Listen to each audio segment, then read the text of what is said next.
I'm a professional. I have degrees. Just no work down here in my profession, and I ended up on the streets going to the New Orleans mission right over here.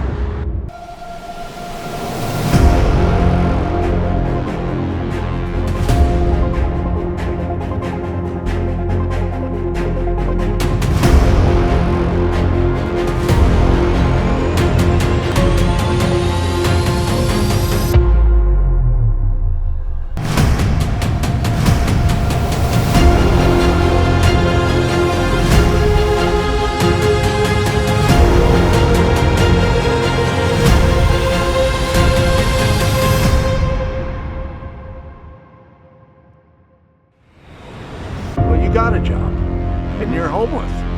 So the job's not helping you get out of homelessness. Nope, between child supports and fines and the way the cost of living is up here, it's tough.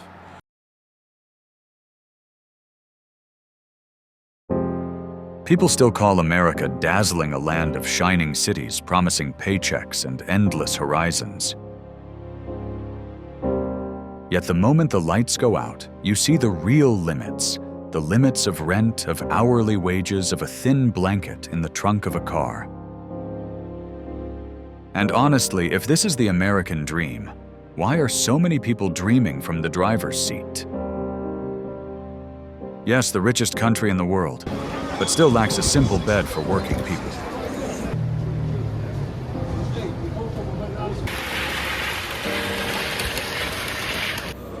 You can't make it nowhere in the universe. This is home plate. In recent years, I've been haunted by a stark truth. Most people experiencing homelessness in America aren't distant shadows on the edges of society, but working-age adults, a generation that should be building their future, not struggling just to find a safe place to sleep at night.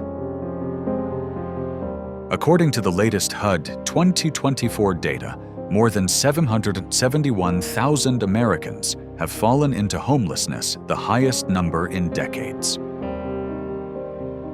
And what shocks people even more is that nearly half of them are between 35 and 54 years old individuals who wake up every morning to go to work, who hold on to every paycheck working tirelessly in jobs that should be their safety net, but quietly push them into deeper uncertainty.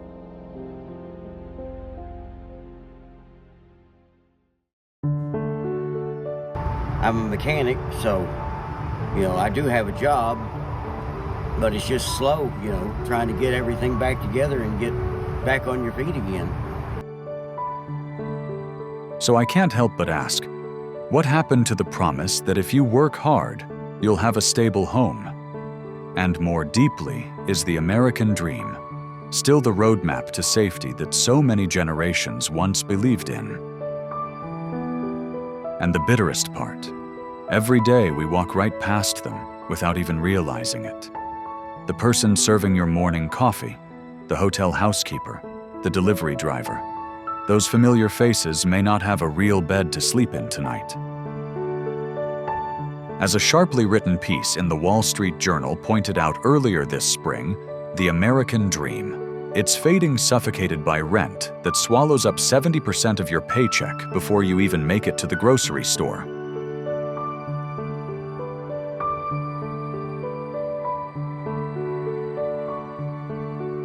Let's peel back the layers of this heartache together. We'll dig deep into the three groups of folks staring down that horror, the hardworking souls juggling shifts just to scrape by. Those who once held steady jobs suddenly swept away by ruthless layoffs from corporate giants. And those brilliant minds clutching prestigious degrees and years of hard-earned experience, now crushed under the crushing weight of student debt and sky-high city living costs. If even the people sweating over the machines all day can't count on four walls to come home to at night, then who among us is truly safe? Think about that, my friend. It lingers like a bitter aftertaste.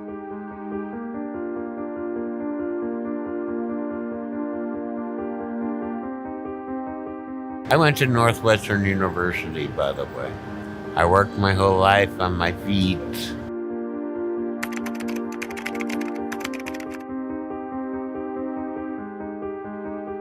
And when we look closer, the numbers become even harder to ignore. Across the country, 40–60% of people experiencing homelessness actually have full-time or part-time jobs. It sounds unbelievable, yet it's exactly what the data shows. Inside shelters, roughly 50% of residents are employed. National Alliance to End Homelessness, 2025. Among the unsheltered population, those sleeping outdoors or in their cars, about 45% are working as well, a number rising alongside soaring rent costs. So what does that tell us? Clearly, the issue is not a lack of effort. The truth is far more unsettling. Working no longer guarantees a roof overhead. And it makes me wonder, how long can we keep pretending otherwise?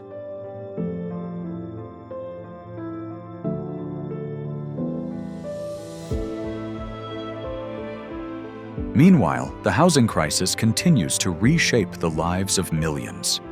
According to NLIHC 2025, the United States is short 7.1 million affordable homes for low-income workers. Minimum wages barely move, but rents keep climbing. A simple one-bedroom apartment in California, Washington, New York, or Colorado now costs $1,800 to $2,500 per month, up 5 to 7% from 2024. For everyday workers, how is that even sustainable?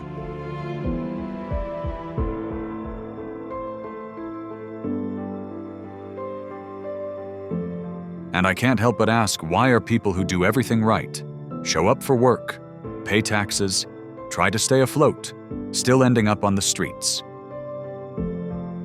Taken together, these numbers paint a reality that many find uncomfortable to acknowledge. This is not a personal failure. This is a systemic failure, one that has allowed rental prices to outpace wages for more than a decade. If you put those two lines on a graph from 2015 to 2025, you'd see rent climbing steadily upward, while income falls behind year after year. From any angle, the message is, the same America is changing, and not in a direction that protects the very people who keep it running.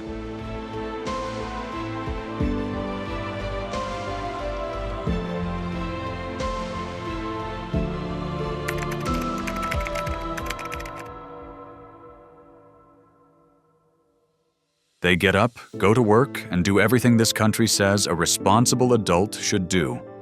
Yet, when the shift ends, they're not going home. They're looking for a quiet parking lot where they can sleep a few hours before doing it all over again.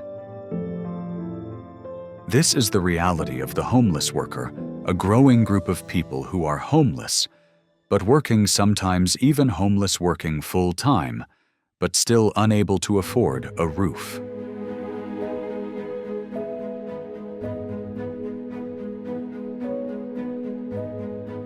Across the United States, service providers report a steady rise in what many now call the working homeless in America. These aren't people avoiding responsibility. They are the cooks, housekeepers, caregivers, cashiers, delivery drivers, and gig workers who keep daily life running. Many hold two jobs, yet rent in countless cities has climbed to $1,800 to $2,500 for a modest one-bedroom. Meanwhile, wages for millions barely move. How can anyone keep up when housing swallows more than half their paycheck? So people adapt in painful, hidden ways. They sleep in old cars or in RVs that barely run. They shower at 24-hour gyms before going to work. Some rotate between parking lots where guards won't bother them. Parents wake their kids before sunrise, get them dressed in the back seat, and drive straight to school drop-off, so no one knows the truth. Tell me, does any of that sound like not trying? Or does it sound like people fighting with every last ounce of strength?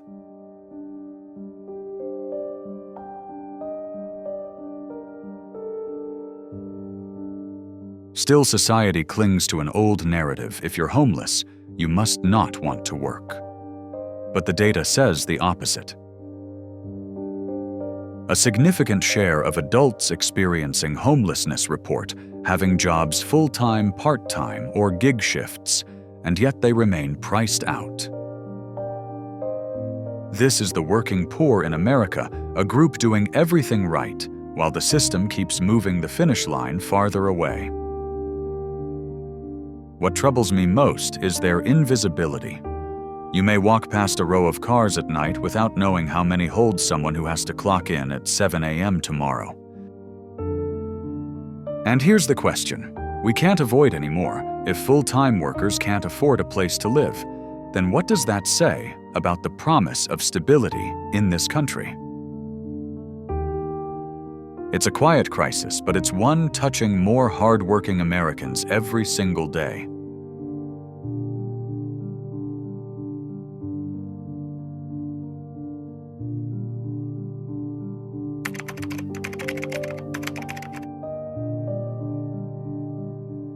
So many Americans who once had stable jobs, people who paid their bills, supported their families, and believed their lives were on solid ground, are now quietly slipping into homelessness in America after a single setback.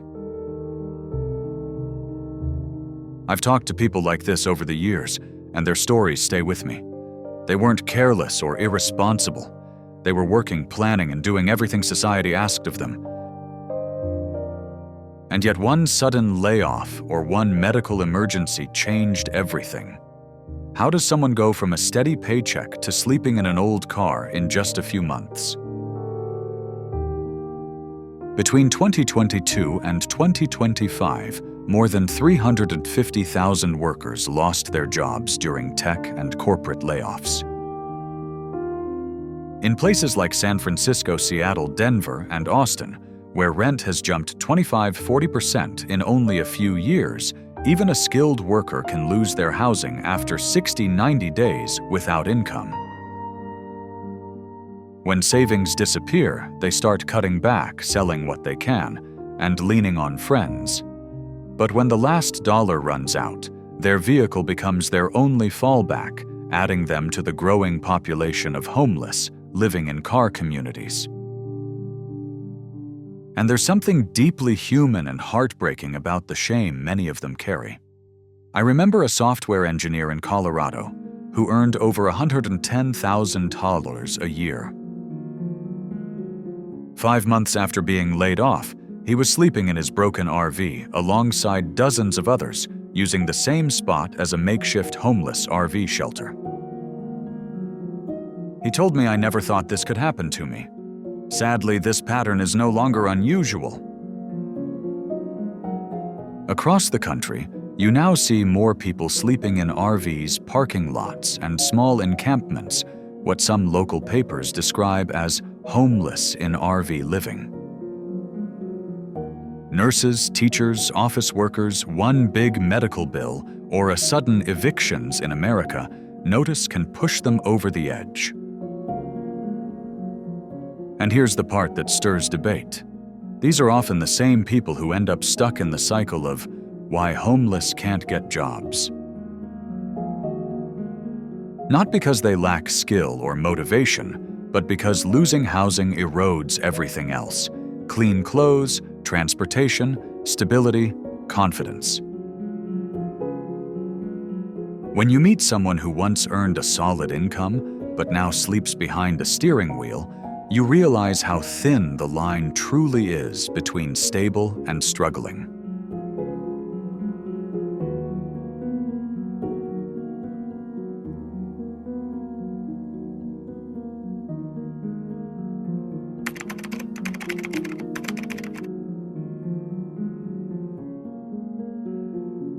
There's a hard truth this country often overlooks. Even with a college degree, solid skills, or years of experience, nothing guarantees you a stable place to live anymore.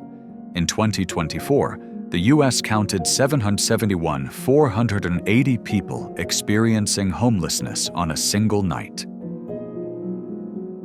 Hidden within that number are people many never expected to see in this situation: former engineers, nurses, teachers, office workers, and skilled immigrants who once believed they were secure. But when rent rises faster than wages, when medical bills pile up, and when one layoff wipes out your savings, even the most prepared can fall through the cracks. Affordable housing has disappeared from major cities, the same cities where highly trained workers are encouraged to live. That's why so many advocates now describe people in this group as one unlucky breakaway from the street. Some call them the hidden homeless. They aren't the ones sleeping in tents or panhandling. Many still show up to work every day, still pay taxes, still carry themselves with dignity. Yet at night, they return not to an apartment, but to an aging car or a temporary room they pray they can afford next week. And it raises a painful question. If teachers, nurses, or tech workers can't keep a roof over their heads after a job loss, what chance does an average American have?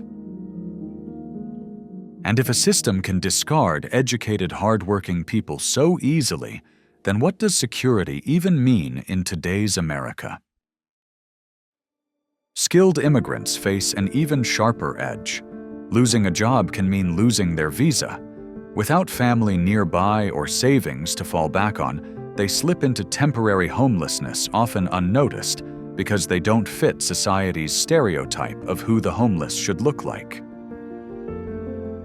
All of this reveals a deeper truth.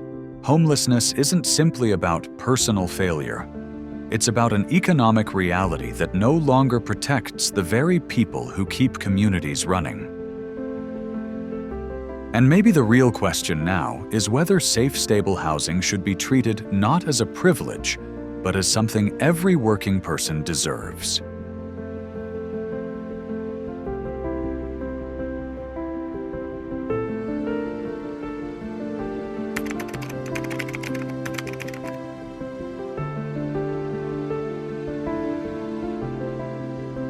The homelessness crisis in America is no longer something happening out there. It has become a quiet storm, pushing working-age adults, people in their strongest, most productive years, into a place they never thought they'd be. And the truth is, it doesn't take much to fall.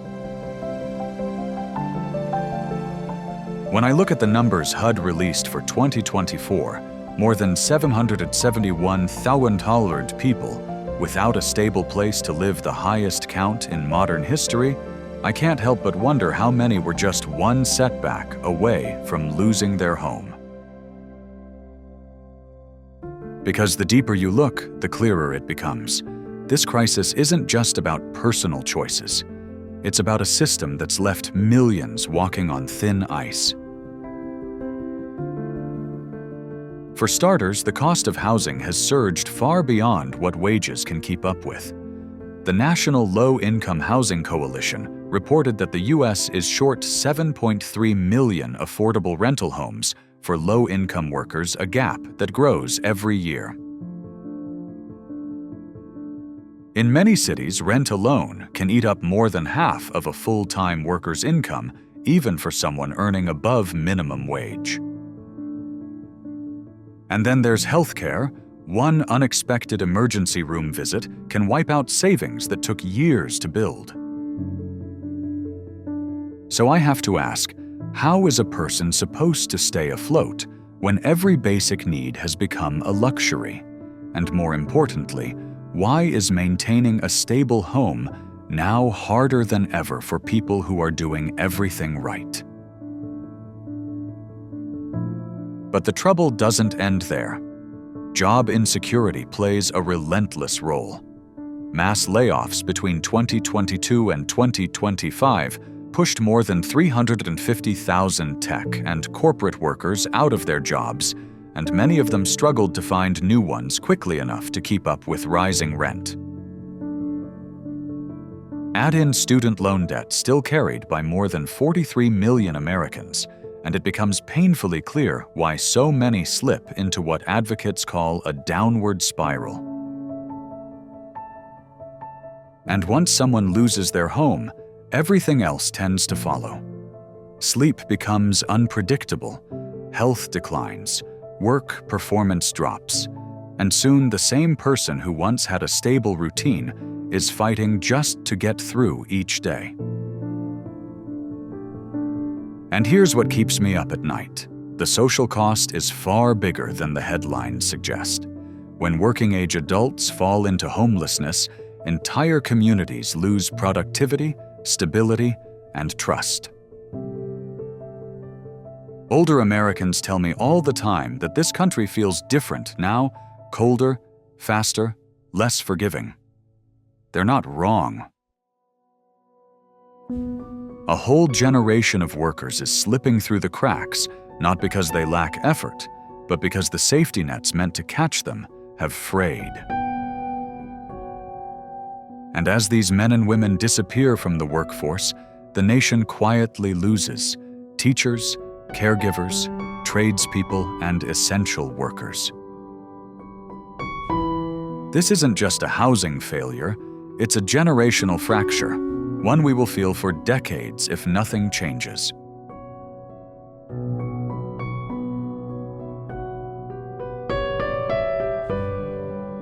Conclusion. In the end, the working-age people falling into homelessness are not there because they are lazy or have given up, but because the system no longer protects the very individuals who keep it running. They show up to work every day, they try every day, yet they are still left behind by housing costs, unemployment, and crises beyond their control. The real question is no longer, what did they do wrong? But rather, in an America like this, whose dream is still being protected. If anything, their stories reveal a deeper truth about the changing fabric of American society. Stability is no longer guaranteed by effort alone. The traditional belief that hard work naturally leads to security is becoming less and less reflective of reality. Wages have not kept pace with rising rents. Inflation eats away at savings, and a single medical bill layoff or unexpected emergency can dismantle a life built over decades. These individuals are not failures. They are people caught in a system that demands more than it gives back. Many of them juggle 2 or even 3 jobs just to afford the basics, yet still cannot secure a place to call home.